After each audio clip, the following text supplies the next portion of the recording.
12 kilometre प्रति घंटा पर एक निश्चित दूरी तय करता है और 9 किलोमीटर प्रति घंटा की गति से आरंभिक बिंदु पर वापस आता है। पूरी यात्रा के लिए उसके द्वारा लिया गया समय 2 घंटे। यहाँ पर 2 घंटे लिख गया, टाइप करने में गलत हो गया क्वेश्चन। 2 घंटे 2 सही 1/3 घंटे था, टाइप करने में गलत हो गया, सुधार लेना। उसके द्वारा तय की दूरी, कुल दूरी आपको किलोमीटर में ज्ञात करना है। देखिए आपसे कुल दूरी पूछे तो आप समझ जाइएगा आपसे एवरेज पूछा है, औसत पूछा है, ठीक है। तो देखिए दूरी बराबर हो जाएगा, जो औसत का फॉर्मूला होता है 2 multiply x multiply by upon x plus y, यही तो होता है। बस यहाँ पर आप टी मतलब टाइम से गुणा करा दीजिए, यही हो जाएगा आपका क्या, कुल दूरी हो जाएगा। तो डी यहाँ पर देखिए इक्वल टू, स्पीड कितनी है, पहली स्पीड है 12, दूसरी कितनी है 9, इनको जोड़ दोगे 12 और 9 कितना हो जाएगा 21 हो जाएगा। टाइम कितना यहाँ पर 2 सही 1/3, इसको लिख सकते हो 7/3 लिख सकते, नहीं लिख सकते, हाँ लिख सकते हो। तो चलिए काटोगे यहाँ से, तो 3 से काटोगे 3 को 9, 3 से काटोगे 7 बार चला जाएगा, और यहाँ से काटोगे 7 बार, 12 दूनी 24, तो आपकी दूरी निकल के कितनी आएगी 24 किलोमीटर, ठीक है। यही होगा आपका आंसर, क्लियर है। अगला क्वेश्चन देखते हैं। एक रेलगाड़ी पहले 40 किलोमीटर तक 80 किलोमीटर प्रति घंटा की गति से चलती है और तथा अगले 30 किलोमीटर तक 60 किलोमीटर प्रति घंटा की गति से चलती है, तो औसत ज्ञात कीजिए। देखिए जब आपको दूरी दे रखी होती है तो एवरेज का फॉर्मूला होता है average equal to total distance upon D, यानी डिस्टेंस अपॉन स्पीड D1 यानी speed 1 plus distance 2 upon speed 2, यही होता है फॉर्मूला। तो देखिए यहाँ पर आपको टोटल डिस्टेंस कितनी रखी है, पहले जा रहा है 40 किलोमीटर, फिर जा रहा है 30 किलोमीटर, तो टोटल कितना हो जाएगा 70 हो जाएगा आपका, ठीक है। फिर यहाँ पर कह रहा है कि 40 किलोमीटर की दूरी वो 80 की स्पीड से जाता है और 30 किलोमीटर की दूरी 60 की स्पीड से जाता है। बस इसको सॉल्व करना है। यहाँ से काटोगे तो 1/2 हो जाएगा ये, और यहाँ से काटोगे 1/2, ये हो जाएगा। ये हो जाएगा आपका कितना 70 यहाँ पर आप कॉमन लोगे 2 और ऊपर जाएगा 2, 2 से 2 कट जाएगा, तो आपका जो निकल के आएगा औसत कितना हुआ 70 किलोमीटर प्रति घंटा, यही होगा आपका आंसर, क्लियर है। अगला क्वेश्चन देखते हैं। एक नल एक टंकी को 50 मिनट में भर सकता है यदि टंकी में एक रिसाव है जो अकेले टंकी को 2 सही 1/2 घंटे में खाली कर सकता है, तो अब टंकी में भर जाएगी, मतलब कितने समय में भर जाएगी। तो देखिए यहाँ पर एक टंकी जो है वो 50 मिनट में भर रही है, तो हमने माना एक टंकी है जो कि 50 मिनट में भर रही है। फिर यहाँ पर कह रहा है एक टंकी में एक रिसाव है यानी एक छेद है जो कि अकेले टंकी को 2 सही 1/2 घंटों में खाली करती है। 2 सही 1/2 घंटे का मतलब क्या है 3/2 4 5/2 घंटा। अब देखिए हमें पहले दे रखा है किसमें मिनट में, इसको चेंज करेंगे मिनट में, तो हम 60 से क्या कर देंगे गुणा कर देंगे मिनट में चेंज करने के लिए। काटोगे तो ये 30 बार कट जाएगा, गुणा कर दोगे कितना हो जाएगा 150 मिनट। अब हमने चेंज कर लिया 150 मिनट में, तो हमने माना कि बी पाइप जो है वो खाली कर रहा है, ठीक है, यानी एक छेद है जो कि 150 मिनट में टंकी को खाली कर रहा है।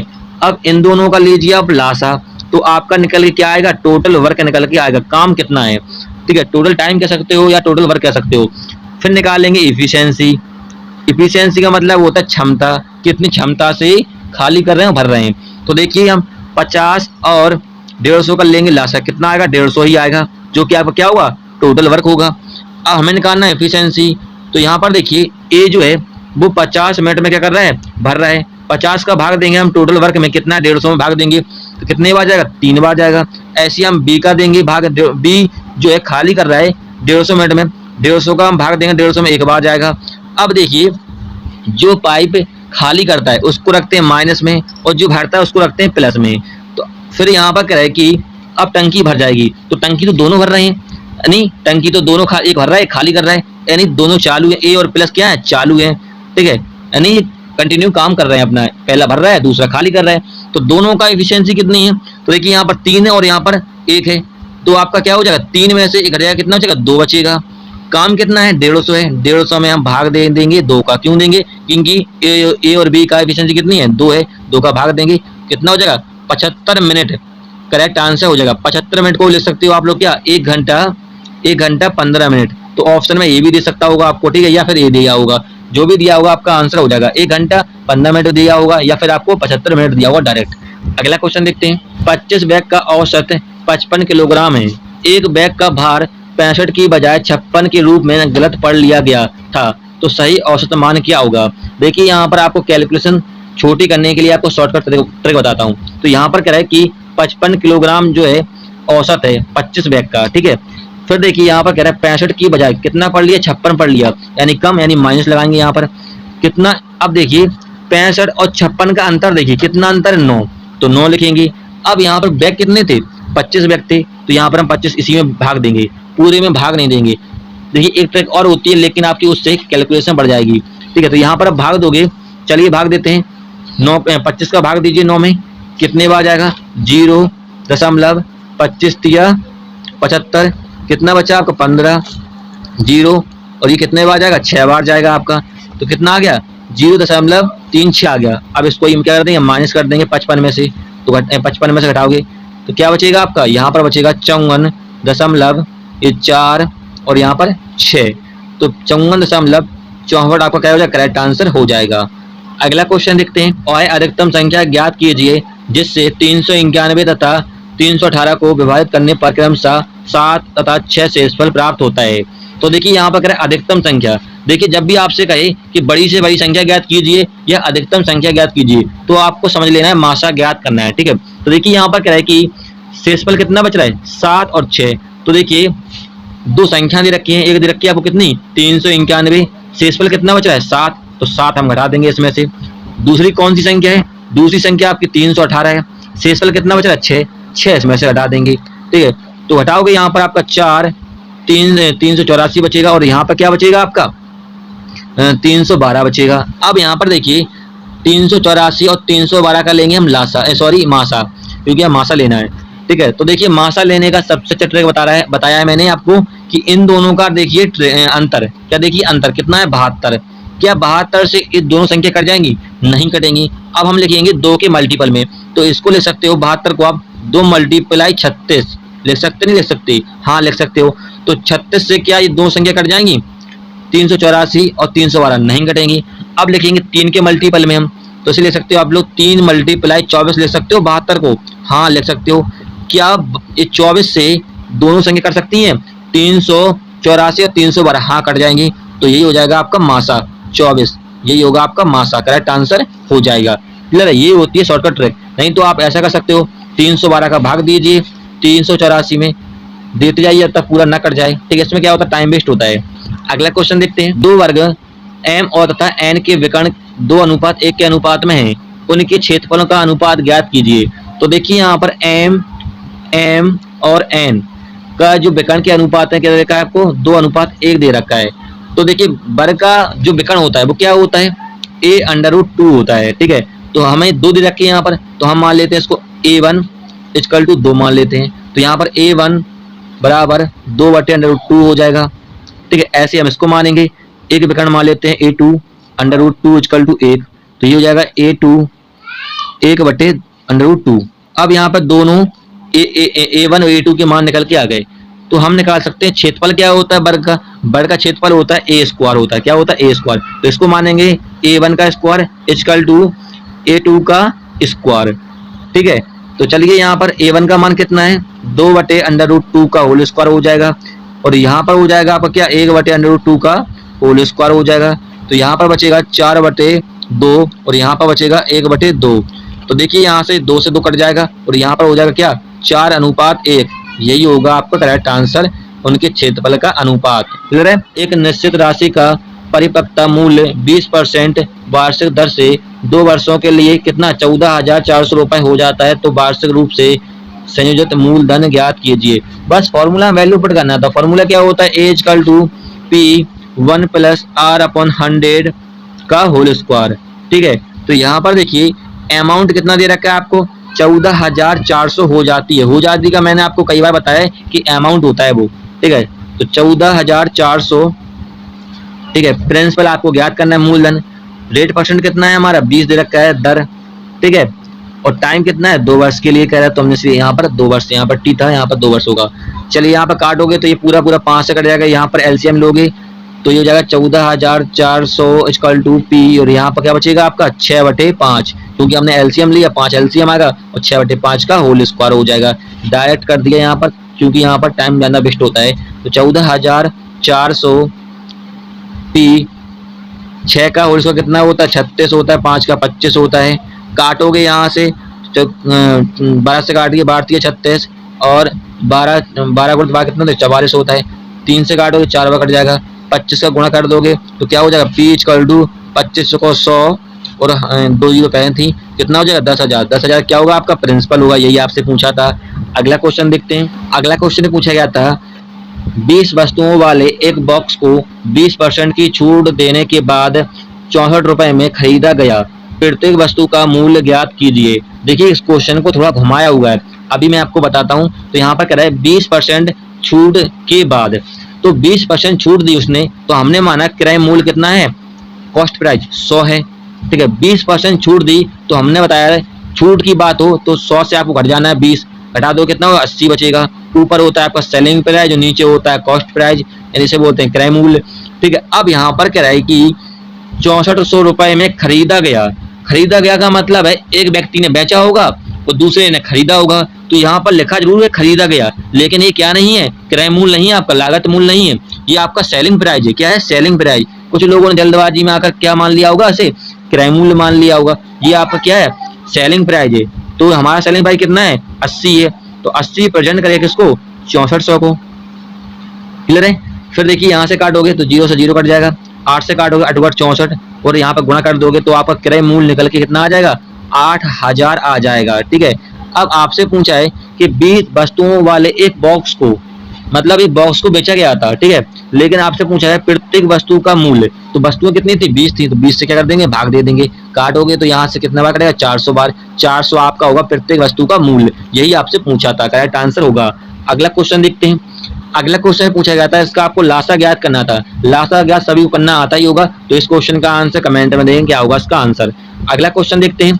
एन एक व्यवसाय में 20,000 रुपए निवेश करता है, 6 महीने के बाद सी 10,000 रुपए के साथ व्यवसाय में शामिल होता है, वर्ष के अंत में 10,000 रुपए का लाभ प्राप्त होता है, तो एन का हिस्सा कितना होना चाहिए। तो देखिए यहाँ में कह रहा है कि एन जो है वो 20,000 रुपए लेकर व्यवसाय शुरू करता है, फिर 6 महीने के बाद सी 10,000 रुपए लेकर क्या होता है शामिल हुआ व्यवसाय में। फिर यहाँ पर कह रहा है कि वर्ष के अंत में, वर्ष के अंत का मतलब है एक वर्ष में, ठीक है। तो एक वर्ष में कितने माह होते हैं 12 माह होते हैं, तो एन ने 12 महीने के लिए लगाया होगा राशि। फिर क्या 6 महीने के बाद कौन आया सी आया, तो 6 महीने बीत चुके हैं, इसके बाद कौन आया सी आया, तो 12 वर्ष था यहाँ पर, सॉरी 12 महीने था, तो 6 महीने के बाद आया कितना बचा 6 महीने बचे आपके, क्योंकि साल में कितने होते हैं 12 महीने होते हैं। तो चलिए यहाँ पे काट लेते हैं इनको। तो देखिए 4 बिंदी से 4 बिंदी कट जाएंगे, यहाँ से 2 से काटोगे तो 6 और यहाँ से काटोगे 4 बार, तो 4:1, यही इनका क्या है लाभ है। और यहाँ पर लाभ आपको क्या दे रखा है कितना 10,000, तो यहाँ पर देखिए दोनों का लाभ कितना है 4 और 1 कितना हो गया 5, 5 यूनिट बराबर होगा किसका 10,000 रुपए, क्योंकि आपको 10,000 रुपए का क्या हुआ लाभ हुआ है। चलिए काटोगे तो ये कटेगा आपका कितने 1 = कितना हो जाएगा 2,000 हो जाएगा, ठीक है। आपसे पूछा है कि एन का हिस्सा, तो एन का अनुपात कितना है 4 यूनिट है, 4 से गुणा कर दोगे क्या हो जाएगा 8,000, 8,000 होगी एन का रुपए, इनको इतना ही मिला है 8,000 रुपए। क्लियर है। अगला क्वेश्चन देखते हैं। और संख्या ज्ञात कीजिए जिसका 6 गुना 60 से 6 कम है। तो देखिए हम मानते हैं संख्या x है, फिर कह रहे हैं जिसका 6 गुना है, जिसका मतलब x का 6 गुना, तो कितना हो जाएगा 6x हो जाएगा। 60 से 6 कम है, 60 से कितना कम है 6 कम है, बस इसको सॉल्व कीजिए तो ये जगह 6x = ये बचेगा आपका 54, बचेगा 54 नहीं बचेगा, काटोगे कितने बार जाएगा 9 बार जाएगा, तो 9 आपका राइट आंसर हो जाएगा, संख्या आपको पूछी थी। अगला क्वेश्चन देखते हैं। एक आयत का क्षेत्रफल 448 वर्ग सेंटीमीटर है, यदि इसकी लंबाई इसकी चौड़ाई से 12% अधिक है तो चौड़ाई ज्ञात कीजिए। तो देखिए लंबाई को मान लेते हैं l और चौड़ाई को मान लेते हैं b। फिर यहाँ पर कह रहा है कि इसकी लंबाई चौड़ाई से कितनी अधिक है 12% अधिक है, तो हम मानते हैं चौड़ाई कितनी है 100 है, 12% अधिक है लंबाई, तो कितना हो जाएगा 112 हो जाएगा। जब मैंने कहा है कि अधिक की बात हो या लाभ की बात, तो शॉर्ट से क्या हो जाते हैं बढ़ जाते हैं। अब इसको काट लीजिए तो ये हो जाएगा 28:25 हो जाएगा, ठीक है। इसके आगे लगा लेते हैं x, इसके भी आगे लगा लेते हैं x, ठीक है। फिर यहाँ पर कह रहा है कि आयत का क्षेत्रफल कितना दे रखा है आपको 448। तो आयत का क्षेत्रफल क्या होता है, सभी को मालूम हुआ है, आयत का क्षेत्रफल होता है लंबाई गुणित चौड़ाई, यही तो होता है। अब आपको क्षेत्रफल कितना दे रखा है 448, तो 448 होगा आपका क्षेत्रफल। लंबाई कितना है हमारा 28x होगा, चौड़ाई कितना है 25x है। अब यहाँ पर काट लीजिए, तो 7 से काटोगे 7 को 28 और यहाँ पर 7 42 और 7 को 28, यहाँ से काटोगे तो कितने बार 16 बार कट जाएगा। ठीक है, 25 वहां चला जाएगा, आपका ये क्या हो जाएगा एक्स स्क्वायर बराबर 16/25 हो जाएगा। ठीक है, अब यहाँ पर देखिए हम वर्ग को हटाएंगे, स्क्वायर को हटाओगे तो यहाँ पर अंडर रूट हो जाएगा, तो x बराबर क्या हो जाएगा 4/5 हो जाएगा आपका। अब यहाँ पर x का मान पता है, हमसे पूछा है कि चौड़ाई ज्ञात कीजिए, तो चौड़ाई कितनी है, चौड़ाई हमारी ये 25x। ठीक है, 25x में x का मान पुट करेंगे हम, किसका मान x का मान, तो x कितना निकल के आ गया हमारा 4/5, तो गुणा कर देंगे 4/5 का, काटिए यहाँ से 25 गुणा कर दोगे 5 को 20, तो 20 सेंटीमीटर क्या होगी आयत की ऊंचाई होगी। ठीक है, यही आपसे पूछा था, सॉरी चौड़ाई होगी। अगला क्वेश्चन देखते हैं, पिता और पुत्र की वर्तमान आयु का योग 52 वर्ष है। 4 वर्ष बाद पुत्र की आयु पिता की आयु से 1/4 हो जाएगी। 10 साल बाद पुत्र और पिता की आयु का अनुपात क्या होगा। तो देखिए पिता को मानते हैं शॉर्टकट में एफ यानी फादर, पुत्र को मानते हैं शॉर्टकट में एस यानी सन। आयु का योग कितना है 52 वर्ष है। ये आपका दे रखा है वर्तमान का, किसका दे रखा है वर्तमान का। फिर आपसे कह रहा है 4 वर्ष बाद, 4 वर्ष बाद उनकी आयु का अनुपात कितना है, फादर और सन का अनुपात 1/4। 1/4 का मतलब 4 होगी पिता की और 1 होगी पुत्र की, तो यहाँ पर मान लेते हैं 1x और 4x मान लेते हैं समझाने के लिए। अब यहाँ पर देखिए वर्तमान कितना है 52 है, 4 वर्ष बाद यहाँ पर अनुपात दे रखा है, तो देखिए हम बाद का जो योग है वो लेके आएंगे यहाँ पर अनुपात योग का। तो देखिए 4 वर्ष हम पिता की और 4 वर्ष पुत्र की, कितनी 8 वर्ष, तो 52 में क्या करेंगे हम 8 वर्ष जोड़ देंगे, कितना हो जाएगा 60 हो जाएगा। 60 वर्ष निकल के आ गया किसका 4 वर्ष बाद, 4 वर्ष बाद आयु का योग निकल के आ गया दोनों का, तो यहाँ पर दोनों का अनुपात कितना है 4x और 1x कितना हो जाएगा 5x हो जाएगा। इक्वल टू हो जाएगा 60, काट हो गए 5 से तो 12×5 = 60, x बराबर कितना आ गया 12।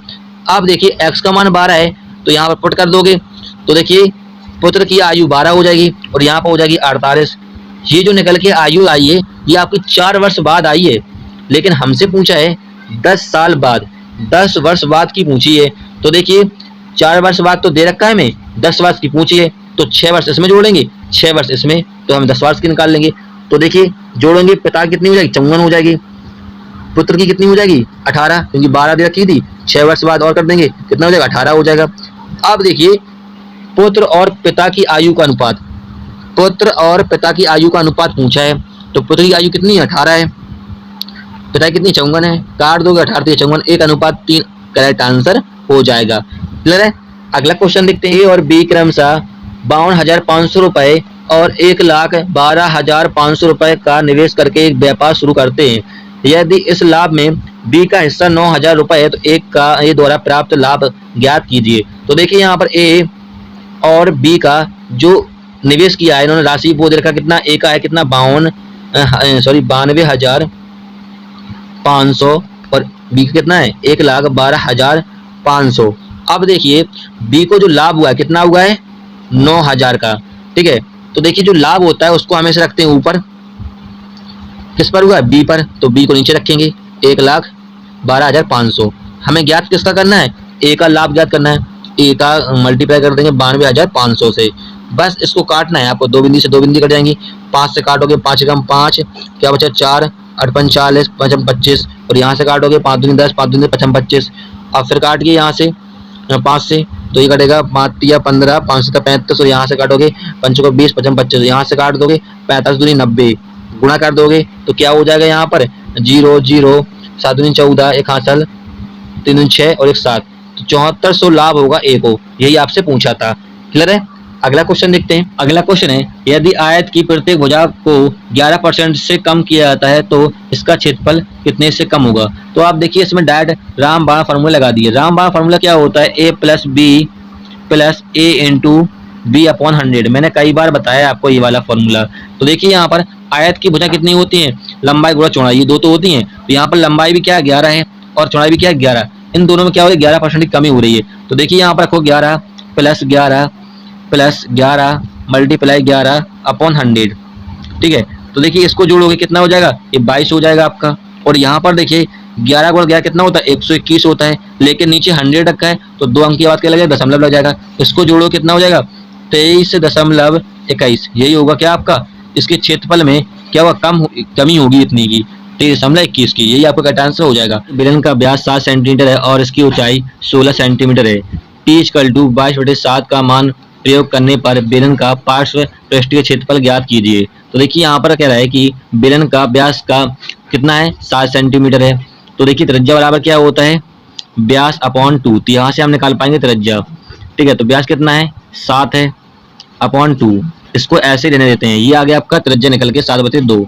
अब ऊंचाई दे रखा कितना 16 सेंटीमीटर दे रखा है। यहाँ पर हमें ज्ञात करना है बेलन का पार्श्व पृष्ठीय क्षेत्रफल। देखिए पार्श्व का मतलब होता है बेलन का वक्रपृष्ठ, तो बेलन का वक्रपृष्ठ क्या होता है 2πRh, यही तो होता है। तो यहाँ पर चलिए पुट करते हैं, दो रखते हैं, पाई का मान हमें दे रखा है, पी का मान यहाँ पर क्या रखा दे रखा है यहाँ पर 22/7, ये होता है पाई का मान। यहाँ पर पी लग गया, पाई कर लेना, टाइप करने में गलत हो गया, तो यहाँ पर हो जाएगा 22/7। अब आर कितना दे रखा है हमें 7/2, ऊंचाई कितनी है 16 है। चलिए यहाँ पर काटते हैं, तो यहाँ से 2 से 2 कट जाएगा, 7 से 7 कट जाएगा, यहाँ पे गुणा करोगे तो कितना हो जाएगा 16 दूनी 32, 3 32 35, तो कितना होगा 352 आपका क्या हो जाएगा बेलन का पार्श्व पृष्ठीय क्षेत्रफल हो जाएगा। ऐसा कह सकते हो बेलन का वक्रपृष्ठ करेक्ट आंसर हो जाएगा। अगला क्वेश्चन देखते हैं, ए और बी एक कार को 12 दिनों में, बी और सी 15 दिनों में, ए और सी 20 दिनों में समाप्त कर सकते हैं। ए अकेले उस कार को कितने दिनों में समाप्त करेगा। तो देखिए यहाँ पर क्या रहेगी ए प्लस बी किसी कार को 12 दिन में करता है, बी और सी उसी कार को 15 दिन में समाप्त करता है, और ए प्लस सी उसी कार को कितने दिन में 20 दिन में समाप्त करता है। तो देखिए इनका ले लीजिए एलसीएम आप 12 15 20 का, तो ये निकल के आएगा क्या टोटल वर्क कितना निकलेगा 12 15 20 का एलसीएम 60 निकलेगा। अब हम निकाल लेंगे इफिशियंसी, इफिशियंसी को बोलते हैं क्षमता, कितनी क्षमता से कार्य कर रहे हैं, ठीक है। तो देखिए इफिशियंसी कैसे निकालते हैं, ए प्लस बी 12 दिन में काम कर रहे हैं, हम भाग देंगे 60 में, कितने बार आ जाएगा 5 बार, 12 पंचे 60। तो यहाँ पर ए प्लस बी की इफिशियंसी निकल के क्षमता निकल के आ गई। ऐसे ही हम निकालेंगे बी और सी की, 15 का भाग देंगे 60 में, 15 चौको 60, ऐसे निकाल लेंगे हम ए और सी की, कितने बार आ जाएगा 20 या 60। अब देखिए यहाँ पर कह रहा है कि ए अकेले उस कार को कितने दिनों में समाप्त करेगा। तो देखिए यहाँ पर 2 बार ए है, 2 बार बी है और 2 बार सी है। तो देखिए 2 बाहर हो जाएगा आपका ए प्लस बी प्लस सी। अब यहाँ पर देखिए तीनों का एफिशिएंसी की टोटल कितनी है 5 4 और 3, कितना हो जाएगा 12। अब यहाँ से 2 से काट दोगे तो देखिए 6। अब देखिए ए प्लस बी प्लस सी का एफिशिएंसी क्षमता कितनी है, टोटल यहाँ पर 6 यूनिट है। अब यहाँ पर देखिए हमसे पूछा है ए अकेले कितने दिनों में काम को पूरा करेगा, ए का पूछा है। तो देखिए बी और सी की एफिशिएंसी कितनी है 4 यूनिट है, तो यहाँ पर हम पुट कर देंगे। यहाँ पर चलिए पुट करते हैं, तो यहाँ पर हो जाएगा ए प्लस 4 इक्वल टू 6, क्योंकि 6 यहाँ पर दे रखा है, 4 वहाँ चला जाएगा तो ए इक्वल टू हो जाएगा आपका क्या 2। अब यहाँ पर देखिए ए का एफिशिएंसी कितनी है 2 यूनिट है, काम कितना था हमारा, काम था 60, तो 60 में हम भाग देंगे 2 का, क्योंकि 2 है एफिशिएंसी ए की, तो हमारा निकल के काटोगे यहाँ पर 30 बार, तो 30 दिन में करेगा ए अकेले काम को, ठीक है। यही आपका करेक्ट आंसर हो जाएगा। क्लियर है।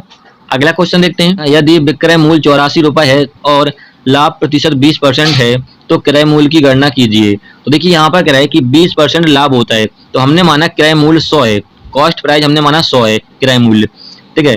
20% का लाभ होगा तो 100 से हम बढ़ जाएंगे, कितना हो जाएगा 120 हो जाएगा, और ये होता है आपका सेलिंग प्राइस, ठीक है।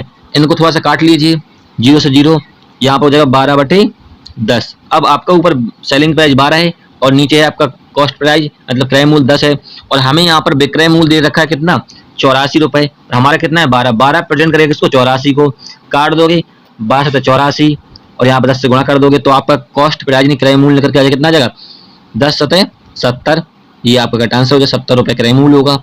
अगला क्वेश्चन देखते हैं, मिश्र धन की गणना कीजिए।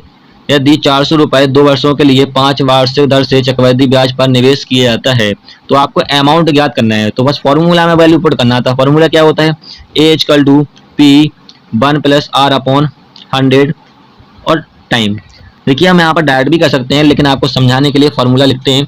तो देखिए अमाउंट हमें ज्ञात करना है, तो यहाँ पर प्रिंसिपल 400 है, रेट परसेंट कितना है 5 दिया हुआ है, दर टाइम कितना है 2, और यहाँ से आप काट दोगे तो ये कट जाएगा 20 बार, और यहाँ पर एलसीएम ले लोगे डायरेक्ट यहाँ पर, तो एज कल टू अमाउंट इज कल टू हो जाएगा 400, ये हो जाएगा 21/20 की पावर 2, क्योंकि 2 वर्षों के लिए कहा गया। तो यहाँ पर देखिए एज कल टू 400, 21 का होल स्क्वायर कितना होता है 441 होता है, और नीचे कितना हो जाएगा 400। अब यहाँ पर दिक्कत जाएगा 400 से 400, तो अमाउंट निकल के आएगा आपका कितना 441, और यही पूछा था आपसे मिश्र धन। क्लियर है? चलिए अगला क्वेश्चन देखते हैं। यदि राहुल 4 किलोमीटर प्रति घंटा की चाल से चलता है तो वह निर्धारित समय से 10 मिनट की देरी से कार्यालय पहुंचता है। यदि वह 5 किलोमीटर प्रति घंटा की चाल से चलता है तो वह निर्धारित समय से 5 मिनट कार्यालय पहले पहुंच जाता है। उसके घर से उसके कार्यालय की दूरी की गणना कीजिए। आपको डिस्टेंस ज्ञात करना है। देखिए फॉर्मूला क्या होता है, D equal to speed 1 multiply speed 2, और यहाँ पर स्पीड 1 डिफरेंशियल स्पीड 2। डिफरेंशियल का मतलब अंतर देखना है। अब यहाँ पर फॉर्मूला T1 प्लस T2, मतलब दोनों टाइम का यहाँ पर क्या होगा जोड़ देंगे, क्योंकि यहाँ पर क्या कहा गया है 10 मिनट पहले और 5 मिनट 10 मिनट देरी से और 5 मिनट पहले। 10 मिनट देरी से कहे और पहले से कहे, मतलब देरी का है और पहले का है, तो जोड़ देते हैं टाइम को। तो चलिए फॉर्मूला इसलिए लिखा है हमने यहाँ पर, मैं डायरेक्ट भी कर देता लेकिन समझाने के लिए यहाँ पर लिखा है। तो स्पीड 1 कितनी है, राहुल 4 किलोमीटर प्रति घंटा से, तो 4 रखेंगे। फिर कह रहा है 5 किलोमीटर प्रति घंटा से, तो 5 अंतर देखेंगे, 4 5 का 1 होगा।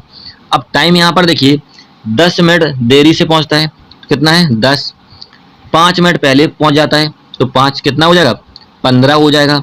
ठीक है, तो डी इक्वल टू ये हो जाएगा 20।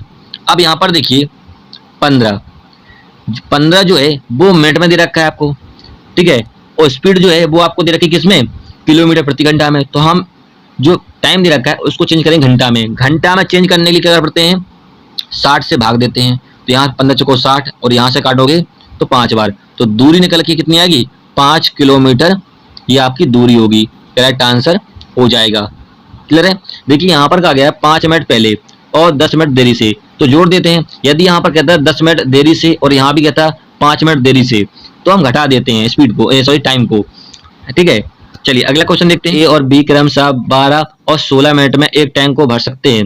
दोनों पाइप एक साथ खोल दिए जाते हैं, लेकिन टैंक भरने से 4 मिनट पहले पाइप ए को बंद कर दिया जाता है, तो टैंक कितने मिनट में पूरा भर जाएगा।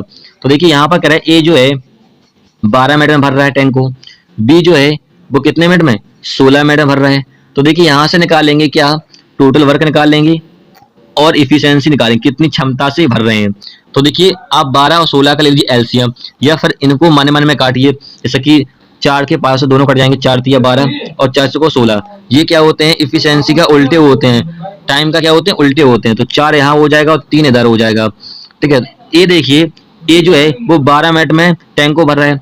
ए का एफिशिएंसी कितनी है 4, गुणा कर दोगे बच को 48। ठीक है, ये निकल के आ गया क्या, टोटल वर्क निकल के आ गया, ये कह सकते हो टोटल टाइम निकल के आ गया। टाइम कितना है हमारा 48 मिनट है, टोटल निकल के आ गया।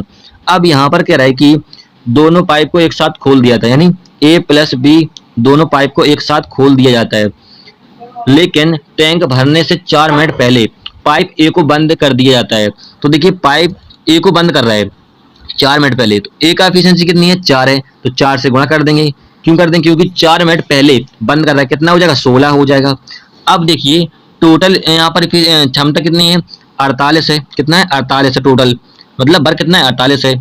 अब यहाँ पर पहले की बात की 4 मिनट पहले, 4 मिनट पहले कहते हैं तो हम टोटल में क्या कर देते हैं जोड़ देते हैं, 16 जोड़ देंगे, क्योंकि यहाँ पर ए जो है 4 मिनट पहले जोड़ दो कितना हो जाएगा, ये 4 1 5 5 6 64। अब यहाँ पर देखिए टोटल हमारा जो टाइम है या कह सकते हो टोटल वर्क कितना है 64 है। ठीक है, फिर कह रहे हैं टैंक कितने मिनट में पूरा भर जाएगा। तो देखिए ए और बी का इफिशियंसी टोटल कितना है 4 और 3 कितना है 7 है, कितना है 7 है, तो वर्क कितना है हमारा 64 है, बस 64 बटे क्या हो जाएगा 7 हो जाएगा। क्लियर है? अब यहाँ पर ये हो जाएगा मिनट में, यही आपका आंसर हो जाएगा। यदि इसको और सोल्व करना है तो 7 का भाग दीजिए 64 में, ये हो जाएगा आपका 963.1 मिनट। ठीक है, ये हो जाएगा आपका करेक्ट आंसर, या फिर ऑप्शन में ये दिया होगा आपको, दोनों आपके करेक्ट आंसर हो जाएंगे।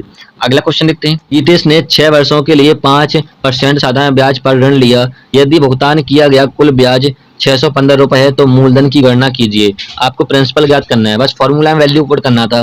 तो फॉर्मूला क्या होता है, SI equal to PRT upon 100, यही तो होता है। तो देखिए यहाँ पर ब्याज कितना है, सिंपल इंटरेस्ट 615 रुपए, प्रिंसिपल हमें ज्ञात करना है, रेट परसेंट 5 है, टाइम 6 है, और यहाँ पे 100। चलिए काटते हैं। तो यहाँ से देखिए 5 से काटोगे तो 12 पंचे 60 और 5 तिया 15। यहाँ से काटिए 2 से 2 तिया 6 और यहाँ 3 से काटिए तो 2 ती 6, 3 से काटोगे तो 41 से कट जाएगा, और यहाँ से काटोगे 2 से 50 कट जाएगा। गुणा कर दोगे तो प्रिंसिपल कितना हो जाएगा, 0, 5 पंचों को 20, तो 2050 क्या हो जाएगा, आपका मूलधन हो जाएगा। करेक्ट आंसर होगा। अगला क्वेश्चन देखते हैं, इसका क्षेत्रफल ज्ञात क्या होगा, यानी ज्ञात करना है वृत्त का क्षेत्रफल जिसकी त्रिज्या एक वर्ग का विकर्ण है, जिसका क्षेत्रफल 4 वर्ग इकाई होगा।